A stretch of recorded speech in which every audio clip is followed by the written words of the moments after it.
Yo guys, welcome back to another brand new video. So നമ്മൾ ഇന്നിവിടെ നോക്കാൻ പോകുന്നത് യൂറോ യു എസ് ഡിയുടെയും അതുപോലെ GBP USDയുടെയും ഈ വീക്കിലേക്കുള്ള ഒരു അനാലിസിസ് ആണ്. ഓക്കെ, സോ അതിന് വേണ്ടിയിട്ട് നമ്മൾ യൂറോ യു എസ് ഡി ആണ് ഫസ്റ്റ് നോക്കാൻ പോകുന്നത്. യൂറോ യു എസ് ഡിയിൽ നമുക്ക് എന്ത് ചെയ്യാം, ജസ്റ്റ് കാര്യങ്ങൾ ജസ്റ്റ് ഒന്ന് അനലൈസ് ചെയ്യാം. ഓക്കെ, സോ അതിന് വേണ്ടിയിട്ട് നമ്മൾ എടുത്തിട്ടുള്ള ഡെയിലി ടൈം ഫ്രെയിമാണ്. അപ്പോൾ ഡെയിലി ടൈം ഫ്രെയിമിൽ നമ്മൾ നോക്കുന്നുണ്ടെങ്കിൽ റീസെൻ്റ്ലി മാർക്കറ്റ് മേലോട്ടാണ് ബ്രേക്ക് ചെയ്തിട്ടുള്ളത്. മാർക്കറ്റ് എന്ത് ചെയ്യുന്നുണ്ട്, കറന്റ് ഇപ്പോൾ ഒരു ഡിസ്കൗണ്ട് ലെവലിൽ മാർക്കറ്റ്, ഇതാണ് നമ്മളെ ട്രേഡിംഗ് റേഞ്ച്. ട്രേഡിംഗ് റേഞ്ചിന്റെ ഡിസ്കൗണ്ട് ലെവലിലാണ് ഇപ്പോൾ മാർക്കറ്റ് കറന്റ് ഉള്ളത്.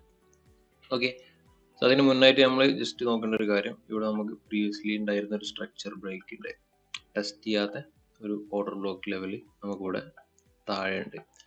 ഓക്കെ, സോ അതും കൂടി നമ്മൾ ജസ്റ്റ് എന്ത് ചെയ്യണം, കൺസിഡർ ചെയ്യണം. കാരണം വെച്ചാൽ മാർക്കറ്റ് എന്ത് ചെയ്യും, ഈ ഒരു ലോ ജസ്റ്റ് മാനിപ്പുലേറ്റ് ചെയ്തതിനു ശേഷം മാർക്കറ്റ് എന്ത് ചെയ്യും, ഈ ഒരു ലെവൽ മിറ്റിഗേറ്റ് ചെയ്തതിനു ശേഷം മാർക്കറ്റ് കണ്ടിന്യൂ ചെയ്യാനുള്ള ഒരു ചാൻസ് അവിടെ കാണുന്നുണ്ട്. ഓക്കെ, സോ ഈ ഒരു കാര്യം നമുക്ക് ഡെയിലി ടൈം ഫ്രെയിമിൽ കാണാൻ പോകുന്നത്. ഓക്കെ, സോ നമുക്ക് 4 ടൈം ഫ്രെയിമിലേക്ക് ജസ്റ്റ് ഒന്ന് പോവാം. ഓക്കെ, അപ്പോൾ 4 ടൈം ഫ്രെയിമിൽ പോകുന്ന സമയത്ത് നമ്മൾ ക്ലിയർലി ഒരു ബിയറിഷ് മാനറിലാണ് വന്നുകൊണ്ടിരിക്കുന്നത്. മാർക്കറ്റ് കാണാൻ കഴിയും താഴോട്ടേക്ക് വരുന്നു, സപ്ലൈ ലെവൽസ് അല്ലാന്നുണ്ടെങ്കിൽ ഒരു supply fair value gaps market എന്ത് ചെയ്യുന്നു, മിറ്റിഗേറ്റ് ചെയ്യുന്നു, വീണ്ടും എന്ത് ചെയ്യുന്നു, ഫർദർ ഡൗൺ സൈഡിലേക്കാണ് മാർക്കറ്റ് പുഷ് ചെയ്യുന്നത്. ഓക്കെ, സോ കറന്റ് ഇപ്പോൾ നമുക്ക് ഒരു forward fair value gap just എന്ത് ചെയ്യുന്നുണ്ട്, മാർക്കറ്റ് ഇങ്ങനെ ഹോൾഡ് ചെയ്യുന്നുണ്ട്. സോ മോസ്റ്റ് പ്രോബബ്ലി മാർക്കറ്റ് വീണ്ടും കണ്ടിന്യൂ ചെയ്യാനും അതുപോലെ ഈ ഒരു സെൽ സൈഡ് ലിക്വിഡിറ്റി മാർക്കറ്റ് എടുക്കാനുമാണ് കൂടുതലായിട്ട് നമുക്ക് ചാൻസ് കാണുന്നത്. സോ അതിന്റെ മുന്നായിട്ട് നമുക്ക് എന്ത് ചെയ്യാൻ പറ്റും, ഒരു ജസ്റ്റ് ഒരു പുൾ ബാക്ക് എക്സ്പെക്ട് ചെയ്യാൻ പറ്റും. സോ അതിന് മുന്നായിട്ട് നമുക്ക് ഇവിടെ കാണാൻ പറ്റും, മാർക്കറ്റ് ഇവിടെ ഒരു മാനിപ്പുലേഷൻ തന്നിട്ടുണ്ട്. ഈ ഒരു മാനിപ്പുലേഷൻ അതുപോലെ ഈ ഒരു ബ്രേക്ക്. ഓക്കെ, ഇപ്പൊ ആ ഒരു സമയത്ത് മാർക്കറ്റ് ഫോം ചെയ്തിട്ടുള്ള ഒരു സപ്ലൈ ലെവൽസ് നമുക്കിവിടെ കാണാൻ കഴിയും. ഓക്കെ, സോ അതിന്റെ തൊട്ട് മേലായിട്ട് ഒരു ചെറിയ ഇൻഡ്യൂസ്മെന്റ് ലെവൽസ് നമുക്ക് കാണാൻ കഴിയും. സോ മാർക്കറ്റ് എന്ത് ചെയ്യാൻ പറ്റും, ഈ ഒരു പുഷ് മേലോട്ട് വന്നതിന് ശേഷം എന്ത് ചെയ്യാൻ പറ്റും, ഫർദർ ആയിട്ട് താഴോട്ടേക്ക് പുഷ് ചെയ്യാം ഈ ഒരു സെൽ സൈഡ് ലിക്വിഡിറ്റി വരെ. സോ ഇതാണ് നമുക്ക് പൊതുവെ യൂറോ യു എസ് ഡിയിൽ കാണാൻ കഴിയുന്നത്. ഓക്കെ, സോ നമുക്ക് എന്ത് ചെയ്യാം, അടുത്തായിട്ട് GBP USD ജസ്റ്റ് ഒന്ന് നോക്കാം. ഓക്കെ, അപ്പോൾ GBP USD നോക്കുകയാണെന്നുണ്ടെങ്കിൽ ഡെയിലി ടൈം ഫ്രെയിം നോക്കുകയാണെന്നുണ്ടെങ്കിൽ നമ്മളൊരു ക്ലിയർ കൺസോൾട്ടേഷൻ ഫേസിലാണ് നമ്മൾ കാണാൻ കഴിയും. മാർക്കറ്റ് ഒരു ബോക്സിൻ്റെ ഉള്ളിൽ ജസ്റ്റ് എന്ത് ചെയ്യണേ, കൺസോൾട്ടേറ്റ് ചെയ്തുകൊണ്ടിരിക്കുകയാണ്. പക്ഷെ നമുക്ക് കൃത്യമായിട്ട് ഒരു സപ്ലൈയോ ഡിമാൻഡോ കാര്യങ്ങളൊന്നും ഡെയിലി ടൈം ഫ്രെയിമിൽ നമുക്ക് എന്ത് ചെയ്യാൻ പറ്റുന്നില്ല, ഇവിടെ മോണിറ്റർ ചെയ്യാൻ പറ്റുന്നില്ല. കാരണം മാർക്കറ്റ് ഈ ഒരു ലെവൽ ഓൾറെഡി എന്താണ്, മൾട്ടിപ്പിൾ ടൈം മിഡിഗേറ്റഡ് ആണ് ഡെയിലി ടൈം ഫ്രെയിമിൽ. കാരണം ഈ സ്ട്രക്ചർ ബ്രേക്ക് ചെയ്യുന്ന സമയത്ത് ഫോം ചെയ്തിട്ടുള്ള ഒരു ഡിമാൻഡ് ലെവലാണ്. ഓക്കെ, സോ ഇനി ആ ഡിമാൻഡ് മാർക്കറ്റ് ഹോൾഡ് ചെയ്യോ അല്ലാന്നുണ്ടെങ്കിൽ ഫർദർ താഴോട്ടേക്ക് പുഷ് ചെയ്യുക എന്നുള്ളത് നമുക്ക് എന്ത് ചെയ്യേണ്ടി വരും, കണ്ടറിയേണ്ടി വരും. ഓക്കെ, സോ നമുക്കിവിടെ താഴെ ഒരുപാട് അൺമിറ്റിഗേറ്റഡ് ആയിട്ടുള്ള ലെവൽസ് ഓൾറെഡി കാണാൻ കഴിയും. ഇവിടെ നമുക്കൊരു അൺമിറ്റിഗേറ്റഡ് ഡിമാൻഡ് ഉണ്ട്, അതുപോലെ ഇവിടെ നമുക്കൊരു സ്ട്രോങ് FVG ഉണ്ട്. ഓക്കെ, സോ മാർക്കറ്റ് എന്ത് ചെയ്യാം, മേ ബി ഫർദർ താഴോട്ടേക്ക് പുഷ് ചെയ്യാം. സോ നമ്മൾ ഈ ഒരു ലെവൽ ബ്രേക്ക് ചെയ്ത് മേലോട്ടോ അല്ലെന്നുണ്ടെങ്കിൽ താഴോട്ടോ വന്നതിന് ശേഷം മാത്രം എന്ത് ചെയ്താൽ മതി, GU-ലൊരു ട്രേഡ് പ്ലാൻ ചെയ്താൽ മതി എന്നുള്ളതാണ് ഒരു നമുക്ക് നോക്കാൻ പറ്റുന്ന കാര്യം.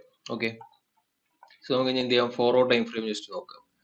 4 ടൈം ഫ്രെയിമിൽ നമ്മൾ ഒരു റേഞ്ച് ആണ്, പക്ഷേ ഈ റേഞ്ചിന്റെ ടോപ്പ് സൈഡ് മാർക്കറ്റ് എന്ത് ചെയ്യുന്നുണ്ട്, ഇവിടെ ജസ്റ്റ് മാനിപ്പുലേഷൻ തന്നിട്ടുണ്ട്.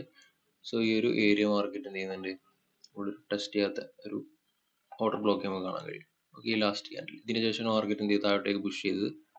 സോ അതിന്റെ തൊട്ടടുത്തായിട്ട് മാർക്കറ്റ് ഒരു ഇൻഡ്യൂസ്മെന്റ് കാണാൻ കഴിയും.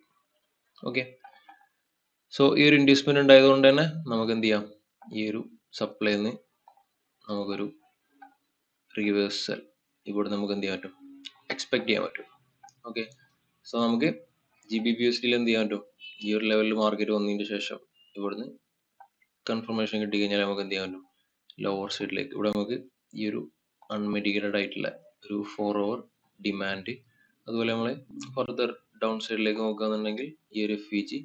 സോ എന്ത് ചെയ്യാൻ പറ്റും, അതിനനുസരിച്ച് നമുക്ക് ടാർഗറ്റ് ചെയ്യാൻ പറ്റും. സോ മാർക്കറ്റ് എന്ത് ചെയ്യണം, ഈ ഒരു ലെവൽ മിറ്റിഗേറ്റ് ചെയ്യണം, അല്ലാന്നുണ്ടെങ്കിൽ മാർക്കറ്റ് ഈ ഒരു ലെവലിൽ താഴോട്ടേക്ക് വരണം. എന്നത് മാത്രമേ നമുക്ക് എന്ത് ചെയ്യാൻ പറ്റുള്ളൂ, ട്രേഡ് പ്ലാൻ ചെയ്യാൻ പറ്റുള്ളൂ. ഓക്കെ, അപ്പോൾ GBP USD കേസിൽ ട്രേഡ് എടുക്കുന്ന സമയത്ത് എന്ത് ചെയ്യാം, ശ്രദ്ധിക്കുക. കാരണം നമ്മൾ ഡെയിലി ടൈം ഫ്രെയിമിൽ ഒരു ഇൻസൈഡ് റേഞ്ചിലാണ് നമ്മൾ ട്രേഡ് ചെയ്തുകൊണ്ടിരിക്കുന്നത്. സോ നമുക്കറിയാം ഏറ്റവും കൂടുതൽ ലോസ് വരാനുള്ള ഒരു സാധ്യത മാർക്കറ്റ് റേഞ്ചിങ് ഫേസിൽ ഇരിക്കുന്ന സമയത്താണ്. ഓക്കെ, സോ അത് കൺസിഡർ ചെയ്തതിനു ശേഷം മാത്രം എന്ത് ചെയ്യുക, ട്രേഡ് എടുക്കുക. ഓക്കെ, സോ ഇത്രയും കാര്യങ്ങളാണ് നമ്മൾ യൂറോസ്റ്റിൻ അതുപോലെ GBP/USD കേസിൽ നമ്മൾ നോക്കാനുള്ളത്. ഓക്കെ, അപ്പോൾ നമ്മളിവിടെ ഡിസ്കസ് ചെയ്ത കാര്യങ്ങൾ മനസ്സിലായെന്ന് വിചാരിക്കുന്നു. ഓക്കെ, അപ്പോൾ ഇതിനെ കുറിച്ചിട്ട് ഡീറ്റെയിൽ ആയിട്ട് നമ്മളിവിടെ യൂസ് ചെയ്യുന്ന ഒരു മെത്തേഡിനെ കുറിച്ചിട്ടും കാര്യങ്ങളെ കുറിച്ചും ഡീറ്റെയിൽ ആയിട്ട് പഠിക്കാനും അറിയാനും താല്പര്യമുള്ളവർ നമ്മൾ ഈ ഒരു വീഡിയോന്റെ ഡിസ്ക്രിപ്ഷനിൽ ഒരു ലിങ്ക് പ്രൊവൈഡ് ചെയ്യുന്നുണ്ട്. സോ അതിൽ ക്ലിക്ക് ചെയ്ത് കഴിഞ്ഞാൽ നിങ്ങൾക്ക് എന്ത് ചെയ്യാൻ പറ്റും, ഒരു ഫോം കാണാൻ കഴിയും. അപ്പോൾ ഫോം ഫില്ലപ്പ് ചെയ്ത് കഴിഞ്ഞാൽ നമ്മുടെ ടീം നിങ്ങളെ ഡയറക്റ്റ്ലി കോൺടാക്ട് ചെയ്യുന്നതായിരിക്കും. ഓക്കെ, അപ്പോൾ എല്ലാവരും സേഫായി ട്രേഡ് ചെയ്യുക. Okay, wish you all the best.